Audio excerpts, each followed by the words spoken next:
Can't Wait for Christmas is a proud... Sorry, hold on one second. This is part 3 and 4 of the movie A Bomb for Christmas. If you didn't listen to last week's episode, go ahead and download part 1 and 2, listen to that, and then come back and listen to this. Okay? All right, babe, continue with the intro. Can't Wait for Christmas is a proud member of the Christmas Podcast Network.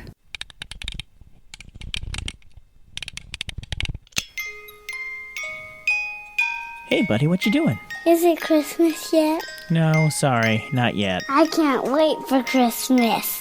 Me either, but I think I have something that will tide you over. 5 years ago, the Can't Wait for Christmas podcast asked a question. What would it be like to combine Die Hard with a Hallmark Christmas movie? We now bring you the 5th anniversary presentation of the answer to that question, A Bomb for Christmas. Exterior, Port Caldwell Square Day. The camera pans down to the Port Caldwell Christmas Festival. A crowd has gathered in front of the entrance. There's a big red and white striped Christmas ribbon stretched across the entrance, and Bobby, George, and Mayor DeLeo stand in front of the ribbon with a giant pair of scissors. The camera pans over to TV news reporter Gern. Good morning, everyone. It's Christmas Eve, so you know what that means. It's time for the annual Port Caldwell Christmas Festival. We are just moments away from the start of this beloved Christmas tradition, as Mayor Candace DeLeo is about to cut the ribbon. With head of festival George Walker and the festival's main sponsor and owner of the High Marks Tavern, Bobby McTiernan. It looks like they're ready to start now. The Port Caldwell Christmas Festival has been a tradition for as long as I can remember. It celebrates the best in us, our families, of this wonderful Christmas season and of all of Port Caldwell. And it seems like it just gets better and more magical every year. I think you'll find this year will be no exception, thanks to the hard work of George here. Thank you, Mayor DeLeo. But I'll be honest, I've had it pretty easy this year, thanks to the young man right here. He's been more than just the festival's main sponsor. He's been instrumental in planning everything you'll see and hear today, including our special guest for the tree lighting this evening, which you won't want to miss. So be sure to meet us at the tree at 5 p.m. tonight. Now, I'll turn it over to the man who makes the holidays happen, Bobby. Thank you, George. It's been my pleasure to be part of the festival this year. But these folks don't want to hear us yapping. They want to get inside and experience the magic of Christmas for themselves. So what do you say we cut this ribbon? Ready? 1, 2, 3... They cut the ribbon with the huge scissors. Welcome to the Port Caldwell Christmas Festival. The crowd rushes inside as the band starts to play. The camera cuts to the point of view of the news camera filming Gern. And there it is. The festival is officially open. Get on down here for a day of food, music, crafts, games, and who could that mystery guest be for the tree light? We'll just have to wait and see. I'll be checking in all day, but now I'm going to throw it back to Jax and Shawl in the studio. From the Port Caldwell Christmas Festival, this is Gern Blanston, Channel 9 Action News. Cut back to the entrance where Mayor, George, and Bobby are standing to the side as the excited festival goers file in. Everything looks great this year, fellas. Thank you, Mayor. I'm pretty proud of what we've put together this year. My only worry is how we're going to top it next year. Well, let's hold off worrying about next year. We're less than 2 minutes into this year's festival. Right you are, Bobby. Well, I'm sure you have a lot to do, so I'll leave you to it. And I'll go get some of Betty's hot cocoa. Actually, I'll join you. I want to make sure she's all set for the gingerbread house decorating contest. And I'm going to... Bobby is interrupted by his phone ringing. Answer this call, apparently. Mayor and George walk away as Bobby puts his phone to his ear and a mysterious Russian voice crackles through the speaker. Hello, old friend. Congratulations. You have done your job so well. Exterior, Festival Marketplace, Day. Holly is walking through the marketplace, checking out all the handcrafted decorations and gifts on display. Alana walks up beside her. Hey, Holly. Enjoying the festival? Hey, Alana. I am indeed. And yet, I get the sense you're miles away from here right now. That obvious? Either my security instincts or women's intuition. Take your pick. Yeah, I'm in the middle of a big case. Well, I was. What happened? Doesn't seem like you solved it. I got taken off the case. Put on a non-voluntary Christmas vacation. But I'm guessing you can't quite let it go. I just feel like I'm really close to the answer. I just don't know what it is. I'm sorry. No, I'm sorry. I don't mean to bring my cop drama to this lovely day. Don't worry, I get it. I know what it's like when you care so much about something and it's taken from you. It can drive you nuts. If you need someone to bounce things off of for the case... I appreciate it, but I don't think I should really talk about it. Besides, shouldn't you be busy with tonight's mystery guest? Nah, he's holed up in his hotel room. All day? Yep, doesn't want to ruin the surprise. He'll stay in his room until it's time for the tree lighting tonight, then I'll escort him over to the tree. So it looks like we both have some free time today. Yeah, unless there's some sort of security threat here, which I'm told is highly unlikely. I don't know. Mrs. Powell and Mrs. Ellis might come to blows over the ornament they're both trying to buy. Need me to call my captain and get the SWAT down here? I don't know, would they get here in time? Those two old ladies would probably tear down half the festival in seconds. Oh, guess it's up to you then. Can I call on you for backup? Oh, sorry. I'm on vacation. Want to grab a frosty hot cocoa? Wait, is it frosty or is it hot? It's hot cocoa, but it's dialed up to 11. It's got whipped cream, sprinkles, a candy cane, and a snowman made out of marshmallows. I see. Hence the name, Frosty. Exactly. Wait, how do you not know about this? Didn't you grow up here? Haven't you been attending this festival every year? Not since high school. But this town is famous for this event. Every Christmas, people come from all over just to be here. Yeah, I just never really have time for Christmas. I've always been working. Well, word of advice. You gotta take some time and enjoy your life outside your job. Because one day that job will be over. And will you look back and say, oh, I wish I'd worked more? Or, oh, I wish I'd had a few more frosty hot cocos at the Christmas festival. Well, you've definitely sold me on a frosty hot cocoa. Let's go. Exterior, Christmas Marketplace Day. George is walking through the crowd looking around feverishly. He sees Holly and Alana and rushes over to them. Holly, Alana, do you know where Bobby is? Wasn't he with you? No, we split up after the ribbon cutting and I haven't seen him since. Don't know what we're going to do. The gingerbread house decorating contest is supposed to start soon. Betty has the coffee shop all set up. Take it easy, George. I'll call him now. Holly puts the phone to her ear. I already tried. It just goes straight to voicemail. Betty's going to be so disappointed. I mean, the contestants. Well, everyone. George, you've been the head of festival for years. Surely you can handle the gingerbread house contest. I just want it to go perfectly. I don't want to let Betty down. I mean the festival. I don't want to let the festival down. You'll be just fine, George. Holly takes the phone from her ear. It went straight to voicemail for me, too. Maybe he's in the festival office. That place is a cell phone dead zone. I can go see if he's over there.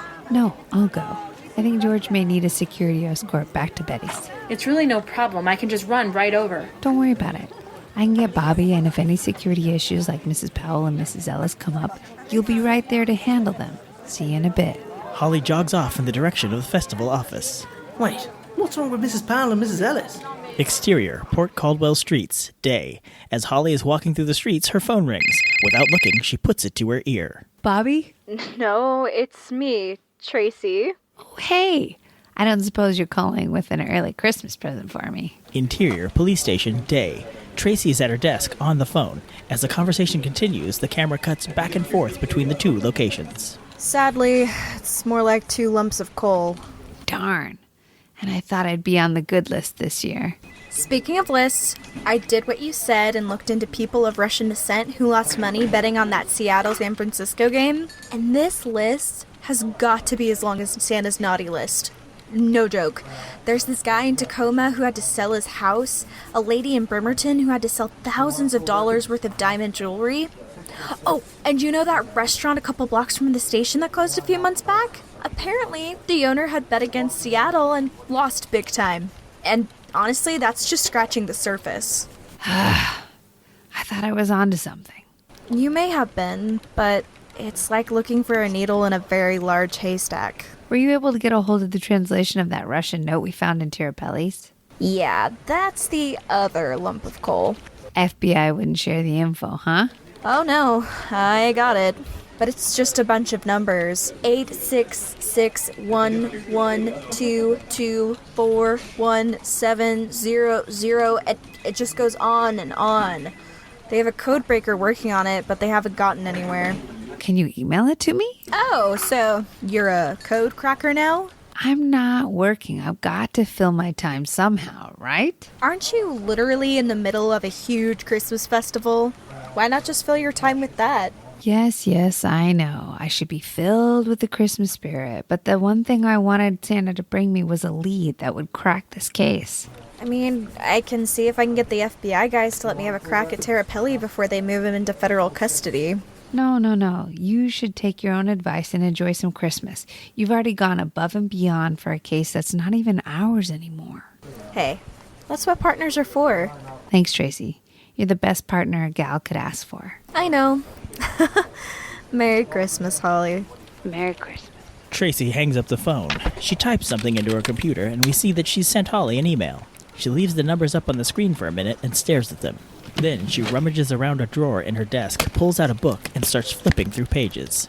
Interior, Festival Security Room, Day. We see Ivan, a big, tough-looking guy dressed all in black, sitting in front of a bank of security monitors. One of them shows Holly approaching the building. A phone rings. Hello. The wife is coming to you. I see her now. Do not let her leave. Keep her in the building. Interior, Festival Office Entrance, Day. Holly enters. Bobby? You in here? George is freaking out without you. Also, I think he might be sweet on Betty. Is that a new thing? The door makes a loud locking noise. Holly whips around. What the? She attempts to try the door, but it won't budge. She pulls out her cell phone. Right. No signal. Of course. She puts her phone away. Bobby? Are you in here? The door just locked behind me. The intercom crackles to life.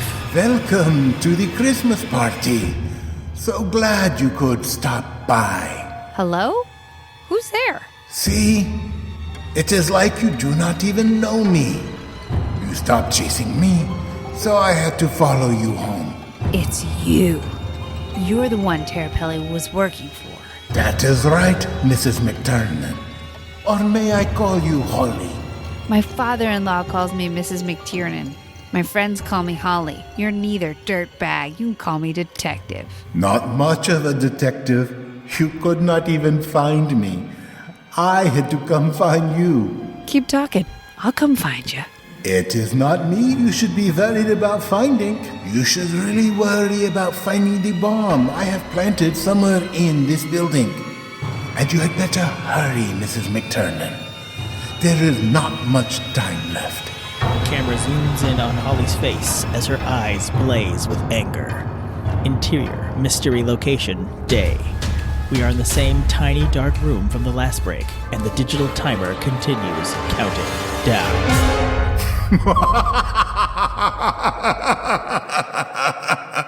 End Act 3. Cut to commercial. You're listening to the 5th anniversary presentation of A Bomb for Christmas. Remember to tune in for the 5-year cast reunion episode on July 25th, where you'll hear moments like this. Yeah, it was cool to hear it all come together. And now see all you people that, were involved. Yeah, it's funny that I called this a reunion. We've never met. Now, back to the show.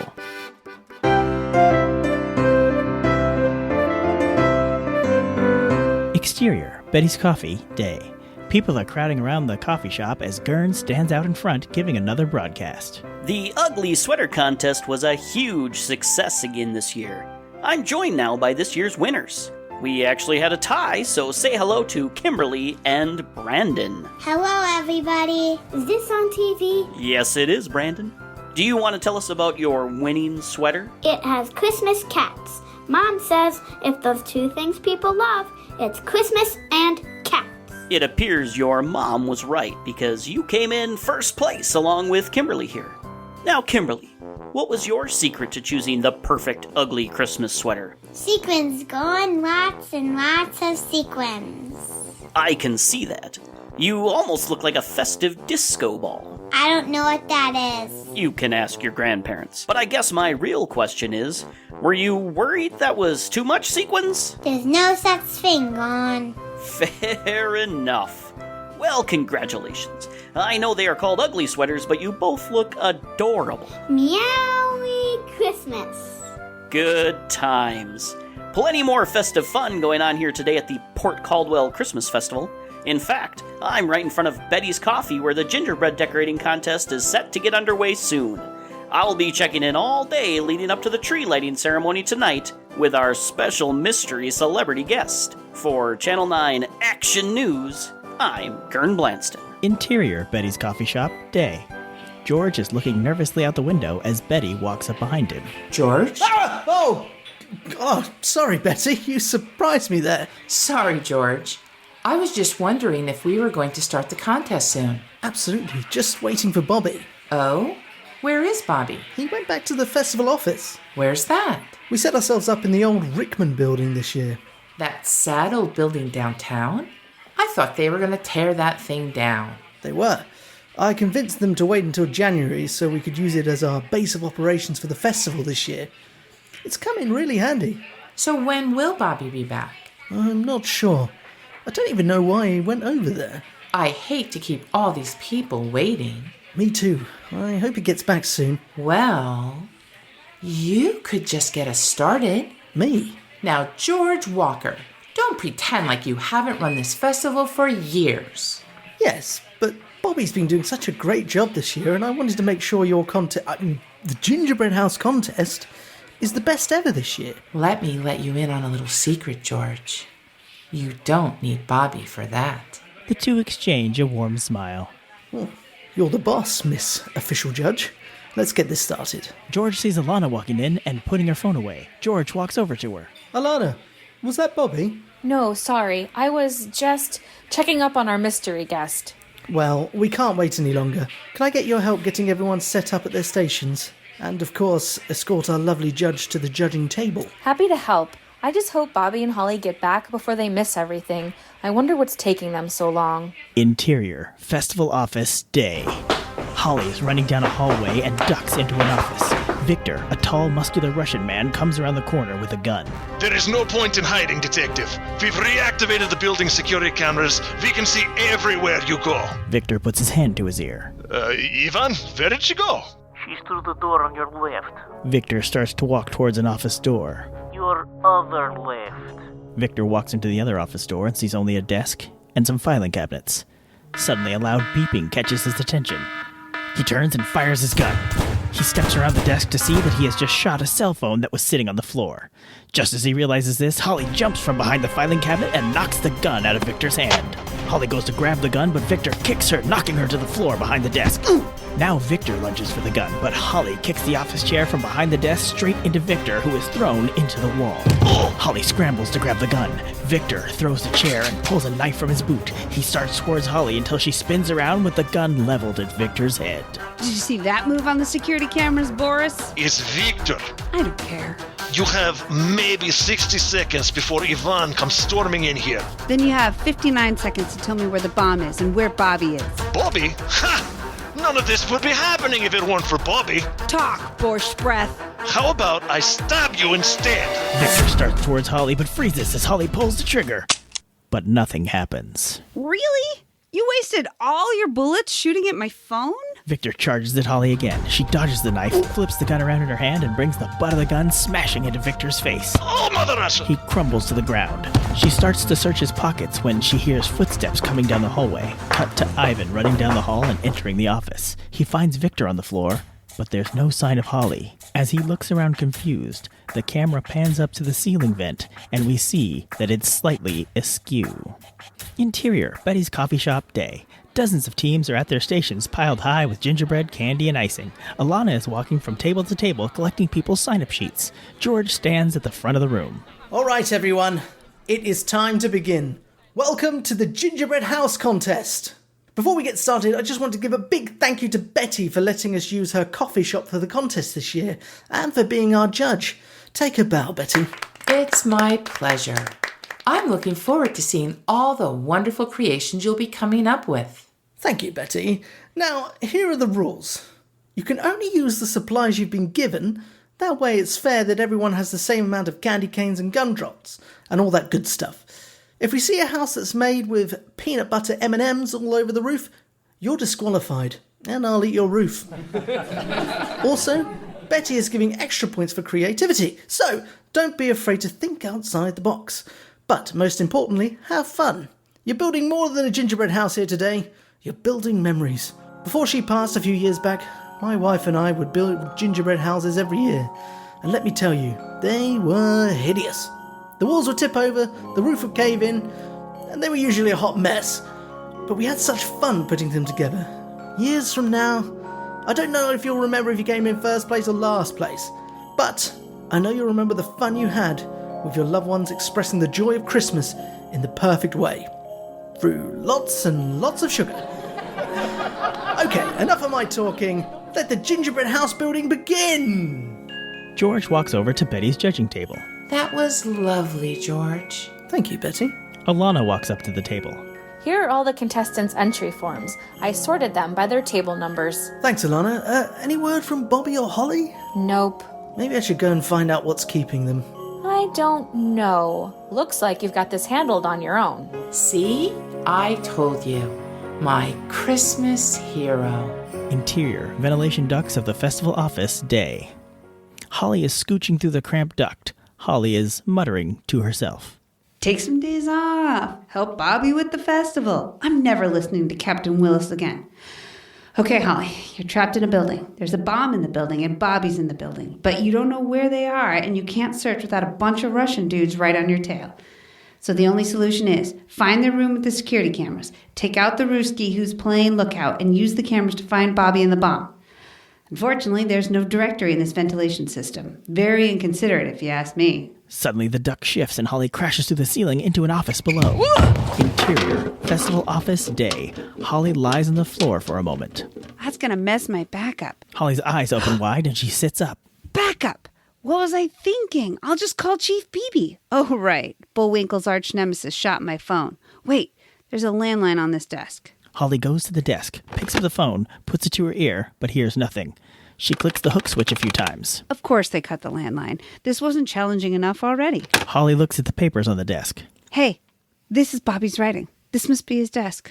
I wonder if he's got a layout of the building here. Holly searches through the various papers and sees a file marked Seattle. Seattle? Why would he need a file on Seattle for the Port Caldwell Christmas Festival? Holly opens the file. Her face goes from confused to shocked. What? Suddenly, Ivan bursts through the door. Ugh, how many of you are there? Ivan pulls out a gun and Holly ducks behind the desk. Ivan fires a few shots and Holly rolls to the side, knocking over a tiny trash can next to the desk. Ivan turns at hearing the noise, but before he can fire again, Holly whips the trash can at his face. Ivan falls to the ground unconscious. Holly runs over and grabs his gun. She begins going through his pockets. Come on, Yakov Smirnov. Give me some clues to where that bomb is. As Holly is searching Ivan, she sees all the trash that has been strewn on the floor, and one particular paper catches her eye. It's a partially crumpled paper with Russian writing on it. She picks it up, uncrumples it, and slowly stands up. You gotta be kidding me! Interior, Betty's coffee shop, day. All the stations have beautifully decorated gingerbread houses. George and Betty stand up from the judges' table. Attention everyone, it's time to announce the winners. First, I have to say what a hard job this was. You all did a great job of finding Christmas with your creations. And with all the candy, icing, and Christmas cookies, this is sure to be the sweetest Christmas ever. But I had to pick the top 3. So here they are. In third place, we have Joan's Amazing Christmas Train. Talk about outside of the box thinking. Who would have thought to make a gingerbread train instead of a house? All the details on here are just marvelous. Great job, Joan. And our second place winner is Steve's lovely Christmas cottage. I thought this one was great, Betty. Just looks so cozy and festive. A great place for a good old-fashioned gingerbread romance. Oh, really? On to our first place winner. Who is that, Betty? First place goes to Nikki's Christmas Land.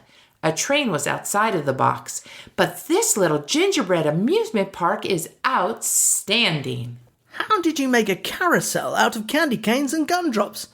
You're like the gingerbread whisperer, Nikki. Congratulations to you all. You will each get a special card for a free warm drink every day this winter here at the coffee shop. And our first place winner will get a table at Cartwright's restaurant for their legendary Christmas brunch tomorrow. So congratulations, Nikki. You and your family will be spending Christmas at Cartwright's. Congratulations to all our winners, and a big thank you to all who entered. You've truly made this a Christmas to remember. Interior Festival Office Day. Holly sneaks through the halls, looking for the security room. She moves to avoid the cameras as she goes swiftly down the halls. Finally, she sees a room with dozens of monitors and slips inside. She finds no one inside the room, so she sits down and begins scanning the monitors. Okay, if I was a crazy random Russian madman, where would I hide a bomb? Holly is so intently studying the monitors, she doesn't notice a shadowy figure is creeping in the doorway. Before she can react, the figure is behind her and places a gun to the back of her head. The camera pans up to reveal Bobby is the figure holding the gun. Didn't expect to see me, did ya? End Act 4. Cut to commercial.